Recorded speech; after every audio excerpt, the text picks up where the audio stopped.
Today I'll walk you through how to format and upload a Kindle book using Google Docs, even if you're a total beginner or just need a quick refresher. By the end of this guide, you'll know exactly how to prepare your manuscript for Kindle so you can share your story with the world. Let's get started. First, open your web browser and navigate to Google Docs. This is where we'll create and format your book. If you're unfamiliar with Google Docs, don't worry if your dashboard looks slightly different. It's totally normal if this takes a moment. Once you're in Google Docs, the first step is to click on File in the upper left corner of the screen. This will open a drop-down menu with various options. Select Page Setup from that menu. This is where we can adjust the dimensions of your document to match Kindle's requirements.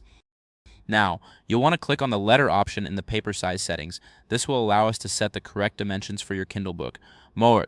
After selecting the paper size, click on OK to apply these changes. This ensures your document is formatted correctly for Kindle. More. Now that we have the right setup, it's time to input your story or text. Simply type or paste your content into the document.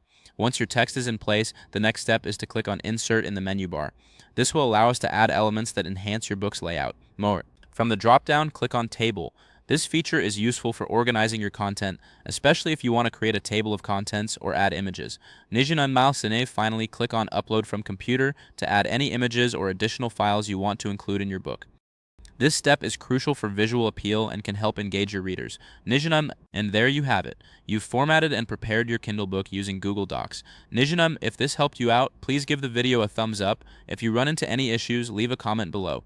Subscribe for more actionable guides. Thanks for watching.